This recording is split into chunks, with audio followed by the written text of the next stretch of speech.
Dungeon Masters of Reddit, what is the most useless item you gave your party that they were still able to exploit? Magical rubber duck. Turns whatever body of water it is in slowly into the perfect bath, as in warm and bubbly. Chucked it in a piranha pit. About 20 minutes later the piranhas were all dead from poisoning via soap. Floaty rock. Rock that gains loses buoyancy based on its temperature. As a warlock with prestidigitation and a rope I could use it to hover and float very slowly. Had no way to steer but hey, useful when stuck in a pit or on a high place. Rat flute. Flute that summons a horde of rats. A lather-pied piper. Can also be used to control any rat-like being, including a criminal known as the Rat simply because he is a snitch. Had a lot of fun with that. I gave my players an amulet that lets them speak to rocks. The one player who picked it up spent most of that session talking to his new pet rock and would often interrogate rocks they find at scenes for information, usually getting either vague info or stuff they can clearly see already, because it's a rock. Later on another party member wanted to try talking to another rock, actually a pile of rocks made into a crude gravestone related to their character's backstory, only for the first party member to find out the amulet was cursed and they couldn't remove it. Later on they got it removed and had the amulet identified, where I revealed that the amulet only let them think they could speak to rocks and all the information they had asked of rocks was only information that was already known to them. They basically started using the now uncursed version of the amulet as a tool to ask me for information they had forgotten or needed clarity on, but in character rather than just ask me out of character, which was great. The amulet of fourth wall breaking clarification. A wand of lesser summon, only bringing out local creatures in celestial form. Fish, they picked fish. Just throwing trout in stacks to trigger traps and such. Need to slow down your pursuer men a fish. Need a distraction? Fish as thrown object. I told them that it can summon literally any local creature, but on every character sheet was the word fish gun. Just fish. We only need fish. Don't need no birds to fly and fetch us stuff. Don't need no bears to lend us their strength. Just fish please. I homebrewed the hat of many hats. It's a regular hat, but it's made of shift 12, so it can have the appearance of any other hat. It was part of a shop selling dodgy knockoffs of regular magical items. In this case, the hat of disguise. The halfling who always struggled with RP took it, and it became a great way to get her more involved in what her character would do. It started when she transmuted herself and I'm with stupid baseball cap to tease one of the other party members after he'd come up with some bull's plan, which led to one of the other players asking what this mysterious baseball was, and she just ran with it that it was a game they used to play back in her home region when they were kids. All of a sudden, she had a backstory, rather than just being I'm short and I stab things. I'm sure she would have come into RP eventually, but it was like giving her a dressing up box and seeing her realize that she could actually do things that weren't just purely mechanical. Some people can create a good story from nothing. Some people need a lattice to channel their story. I've found I am more the latter, where I have a set scenario and I work my story within that structure. Different people need different amounts of structure to build their stories. She might just need that structure to spread her wings.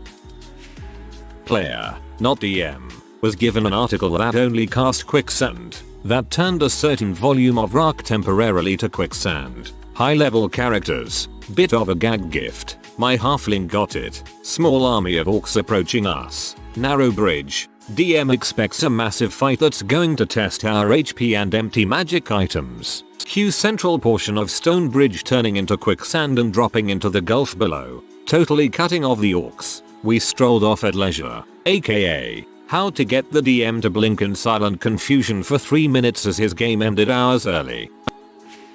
I gave the party a tiny bag of holding made of human skin. I don't remember why. They were trapped in a house fighting a zombie horde and they used the skin bag, turned it into a sort of Molotov bomb, used a spell to have it fly over the zombies, who followed the human skin away to be blown up. It was a 45-minute saga to get to that point and it was easily the funniest and most creative moment I've seen from the DM side.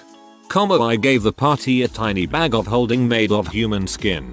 I don't remember why. The fact that you don't remember why you gave your party a tiny bag of holding made out of human freaking skin is deeply concerning. We had a rock that if you were knocked out with it, you were completely invulnerable while unconscious. You had to successfully hit yourself or whoever and take damage from being knocked unconscious from a rock to the skull. That rock caused so much chaos, and death, and life, and permanent head trauma to NPCs we were trying to rescue. Gave the party a magic whistle that summons pigeons. The party somehow used it to murder an orc commander by turning his armor into bread, having the pigeons eat it all, and then shooting him in the face with a blast of lightning. This is the first comment I've read where I think that was one heck of an out of the box solution. Remove the orc's armor bonus with pigeons. Healing Rock does 1d4 bludgeoning damage, but heals 1d4 plus 1 HP. It was supposed to be a funny way to bring characters back from unconsciousness by restoring a small bit of HP. Barbarians resist bludgeoning damage when raging. The Healing Rock became their go-to healing strategy for keeping the barbarian healed between fights. And that's why a healing cantrip couldn't ever be balanced. I gave them a folding boat. Say a magic word and the small shoebox magically expands into a boat. Not 5 minutes later, I roll, the freaking rogue has thrown this box from the roof and said the magic word, creating the only instance of 20 dice rolls I've ever had to do. I don't know raw rules as written, or I rules as intended, if this is allowed, but damn it, throwing a boat at people is too dang fun to not allow it.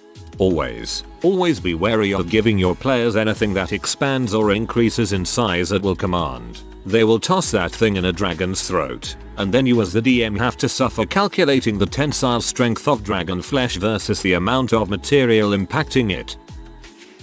A random encounter in the woods got the players a crow mask that makes it so you can only call like a crow when wearing. Based off a Slay the Spire item, it can be removed without issue, so it's a silly flavor item. However, the players are convinced it's the secret MacGuffin of this campaign and keep trying to use it for everything. Most times are failures, but a few times, the stars align and it somehow works. They used it to calm a weird mutated child down so that they could ask it questions to learn about an ambush. They used enlarge and mask and super high deception and performance roll to convince a cult that the fighter was a stronger god than the one they were worshipping. They constantly use it to make every town guard think they are too much trouble to be worth hassling.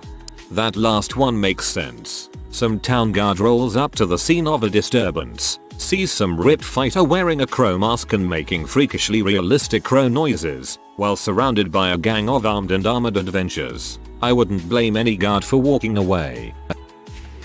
We acquired a brick mold along with some other basic tools when we found a workshop in a dungeon. It was supposed to just be some set dressing, but I took it anyway. We later used it and several more we made off of its design to reinforce a village that would soon come under attack. With everyone in the village making clay bricks for 2 weeks straight, we had enough of them to build a wall tall enough to make one of the ways into the town rather protected so we could focus the fighting on the other entrance where we could have more manpower at once. It saved a lot of lives since we weren't able to be flanked. Our DM would have just introduced a troll or the Kool-Aid man or something to get around this. Maybe not exactly what you were looking for, but I've been looking for an excuse to tell this story. I had a party of wizard, ranger, druid, summoner and barbarian back in Pathfinder 1e. All of the party members except for the barbarian had some kind of pet, be it an animal companion, familiar, or just the menagerie of animals the druid accumulated. A few sessions in, and my barbarian sends me a text while the party's setting up camp. The barbarian volunteers to take a watch, and the next morning the rest of the party wakes up to the barbarian's new pet, Brock the Rock. Brock was a stone with eyes and a mouth crudely carved into him. Brock goes on adventures with the party and is mostly forgotten about until a premature fight with that Arxenbus. The boss wipes the floor with the party, leaving everyone unconscious except the barbarian who has single-digit HP, not wanting to TPK, and with the boss in surprisingly worse shape than I expected. I have him taunt the barbarian and starts to fly away. Brock is going to take his attack, the barbarian says, throwing his pet with all his might. Crit, max damage on the roll. Boss drops to -1 hit points and faceplants at the barbarian's feet for the coup de grace, also performed by Brock to finish what he started. And that's how our party's pet rock gained a temporary flight speed of 40 feet, and favored enemy, verbal sorcerers. A grey bag that was stuck on rats. They abused it so much in one session. I created a huge rat god that came and attacked the party. It wasn't that they were overusing the item. It was that they were using it poorly, at one point pulling rats out and killing them in order to use their blood as dye.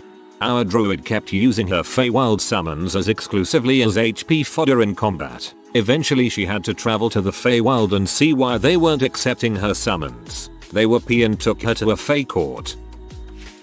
One of the players had gotten married to a pretty young NPC who wasn't an adventurer, so I gave him a ring of conjugal visits that would transport him to his wife for an hour, then send him back to the adventuring group. The ring worked twice a week and was intended as a joke. When the party was beaten up from a hard combat, he used the ring and asked his wife where the nearest temple was, then bought healing potions from the local cleric. Soon this became a thing. Cure disease, healing, whatever. The ring became this guy's quick trip to the pharmacy, although he also always found a few moments for a quickie with his wife. Eventually he woke the up cleric at 3 AM to buy more potions. So I had the cleric throw a fit and yell at him never to come back. The player went back anyway, and the next time there was a bouncer at the temple door telling him to get lost. The player went back anyway, and the next time there was a bouncer at the temple door telling him to get lost. That's when you have his wife enter the temple instead of him, and then you use the ring once she's inside. One time our DM gave us a rod of summon boat as a joke, except we rolled a nat 20 for the summon and got a whole but galleon. The campaign quickly became pirate themed as we became privateers. The jar of endless lard. I put it in as a joke and somehow they managed to set a forest in fire with a timed fuse. Also having them covering various body parts in said lard just to set it in fire for extra damage wasn't good. P. I use my fire fist. DM, but you don't have a fire fist. P. Lights greased up arm. I do now. They got a vaguely sword-shaped branch of ash wood. That was it. This was in a planescape setting. So a few hours later the sorcerer persuaded an apologetic djinn that the adjectives were unordered. So it in fact was a sword shaped like it was vaguely a branch of ash wood. To make amends for destroying part of the party's inventory, the djinn remade the sword per the sorcerer's description while under a compulsion of truth. So was born Sylvan Blade. Tweezers of boat bottling. You have gained the ability to put ships into bottles with these tweezers. Mfers were sneaking into dockyards at night and stealing entire fleets. And when the navy finally caught on, they would sail away and toss said shrunken boats in bottles at the navy boats following them, causing them to rapidly expand. Then they started to plan bottle boatception, putting bottled boats onto full-size boats and then bottling that boat over and over again, effectively creating a dozen boats to rapidly expand in one town by tossing one bottle. I had to shut that down quick. This one made me laugh aloud because I instantly saw how this would go horribly wrong. I gave my players a torch that couldn't be lit by normal means. After 2 or 3 sessions, one of them finally asked how to light it. I had totally forgotten about it by this point, so I made the NPC mention that it could only be lit by an Elder Red Dragon's Breath weapon, and once lit would burn forever. Suddenly, the entire party of 3rd and 4th level toons decides they want to veer off course and get this thing lit. I gave my players a chalice that, when drunk from, caused the user to sweat fat profusely. They used it to overcome a cold base trap in the dungeon. It was a hallway that got progressively colder, so they emerge on the other end, covered in fat, into the chamber of the dungeon boss. It was a slippery fight. My favorite magic item my players found was a totally homebrewed item with no real productive function, but they still got creative with it. They found the pie stone. Holding this stone in your hand and concentrating will fill a 25-foot radius area with the stone as the center with the smell of a pie of your choice. This effect lasts for 10 minutes or until you dismiss the effect. The rogue used it to sneak past guard and as a distraction tactic when scouting and such. Not a DM, but the last campaign I was in, the DM gave us a regenerative oasis that only appears to people that need it. The party was messing around with throwing bones in it and bringing the animals they belonged to back to life. One of the other players had the thought to throw the hat of the deceased king into the water, and brought the king back to life because of a single hair. The DM hadn't even considered that possibility, because the session was supposed to be our beach episode. It would have been pretty funny for one of them to jump in and an ogre to suddenly appear because its blood was on their armor or something. I gave my party a stick that endlessly dripped with water. Salt water to be exact. I didn't expect them to have any use for it, but they decided, hey, you know what would be a great trap for this corrupt noble? Getting his marble floors wet at the top of the stairs. The noble ended up dead. The fact that they could have achieved the exact same thing with an entirely mundane cup makes this even funnier. I gave them a carpet, they used it to kill 6 people. Never underestimate a living rug. My father has a stoner dwarf bro that developed rug triggered PTSD due to almost dying to one 3 times in one sitting. My DM gave me an eye. Player here. We had an NPC stalking us through the travel portion of the campaign and would show up and do odd things like pull out his eye and show it to us, and then pop it back in. Just gross stuff because he was undead. One time I used a pickpocket check to take it from him, and he insisted that I give it back to him. We were in the temple for the god of trickery, which we both worshipped. So I put his eye in the collection plate. He could either take it out and suffer the consequence, or lose the eye for good. That was a great moment. I gave them a wand that projected a hologram fish on the air about 15 feet ahead of them. They used it to lure all the giant crocodiles from a lake they were supposed to clear out into a trap. Smart. Not a DM, but my friend is, and he told me about a sword he gave a party. He called it the normal sword. When his players asked if there was anything special about it, all he would say is, it's just a normal sword. In practice it was so normal that it would negate all magic. His party never figured that out though. I'd replace just a normal sword with an exceptionally normal sword, just to slip a clue in there for the experienced paranoid without being too obvious and spoiling it. In our very first session, the fighter just really wanted to steal from the quest giver's house, so I gave her an ornamental dagger that was basically useless outside of selling it. 10 sessions later they used it as a gift to bribe their way into a royal wedding.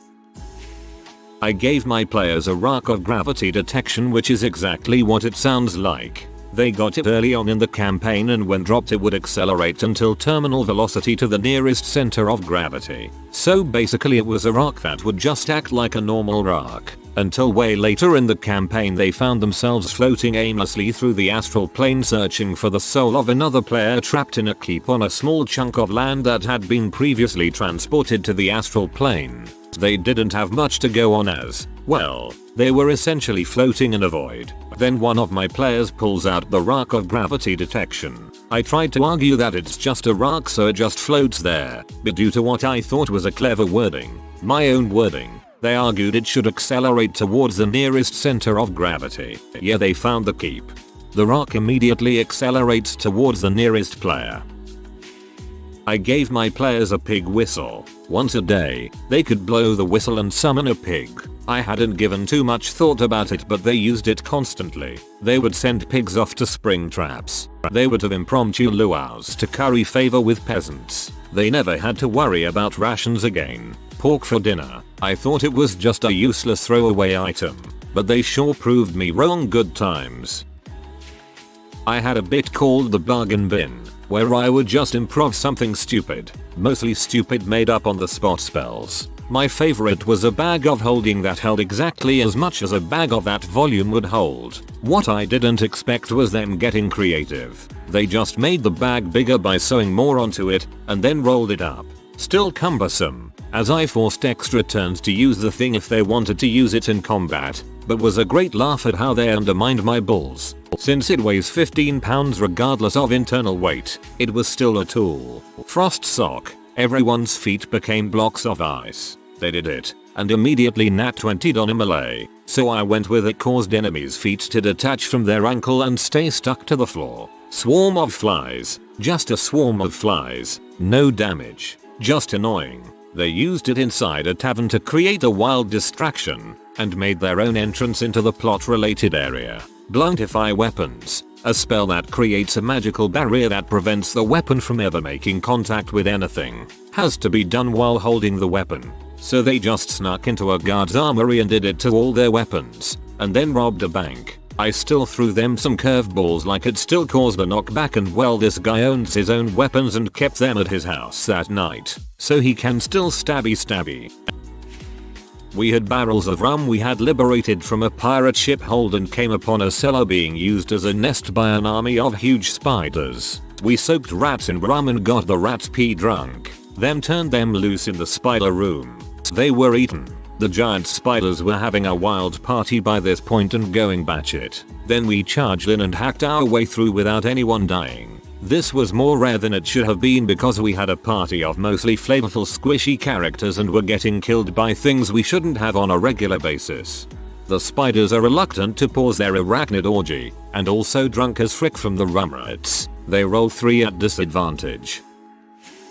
Ran an alien RPG session one Halloween. There was a wrench, like a normal red wrench. More than anything it was just something funny that they'd check on in. They'd ask every 10 minutes or so if the wrench was still there, which it always was. They used it to adjust some of the piping in the oxygen recycling room, pumped a section of the space station full of pure oxygen, and then proceeded to incinerate a handful of xenomorphs and my ubermorph. Don't mix Pyrrhus with real world engineers. Should have had that wrench be snuck out by an alien when one of them turned their back and taught them true fear. A 2-ton lead sphere that was supposed to be part of a rolling boulder trap. Instead they stopped it with wall of force, then sold it to various metalsmiths. Also, a door made out of an incredibly dense unidentifiable silvery metal. They passed it off as solid platinum.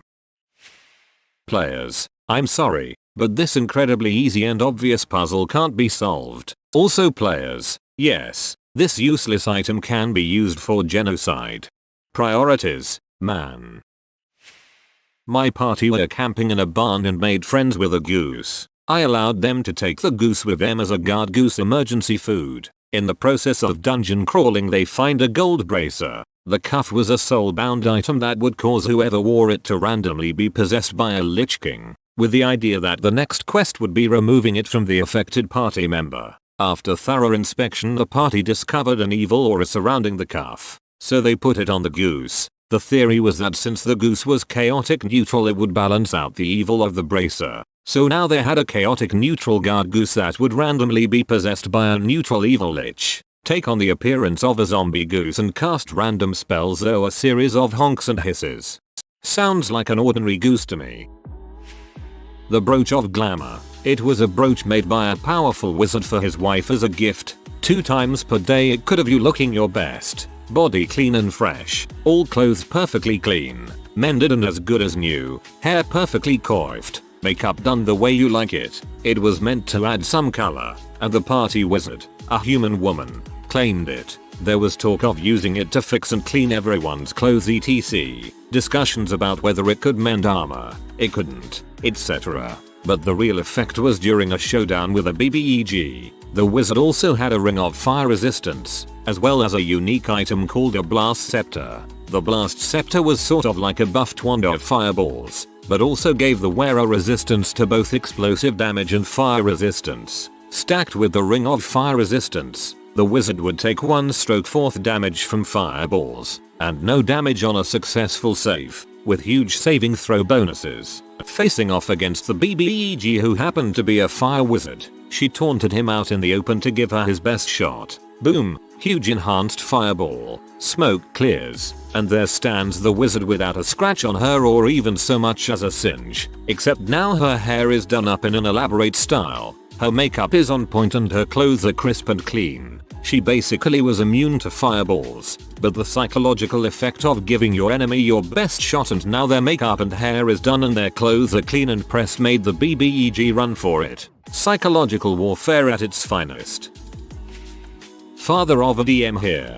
During lockdown our 24-year-old son was living at home, so could play with his usual crew. So we agreed to Sunday morning family D&D sessions and actually quite enjoyed it. His mum was a cook who had a magic ladle that could produce any liquid. I asked if she could throw the contents. He said it would have a 5-meter range. He was expecting her to produce a healing soup, and he had to Google hydrofluoric acid when I said she should lob that at some kobolds. The lesson here is never use the word any when making a magic item. My DM allowed our thief to own an incredibly stale baguette. We murdered and tortured so many orcs with stale bread. Dwarf bread. Not a DM but a player. DM let us keep a discarded clam at a fish market that we then used to trap the soul of the main antagonist into a clam. Not me, but I remember reading a story about a party constantly pestering the DM with give us an item of unlimited something, until DM caved in. He gave them an item that created unlimited boxes with roughly the same structural integrity of thin cardboard. No merchant would pay any money for them, and they couldn't be decomposed into any reagents. They still used them with weightlessness to reach high places. Stack up enough broken boxes and you have a slope you can just walk up. If you are new to the channel, you can subscribe. I publish new videos every day. Until then, check another video.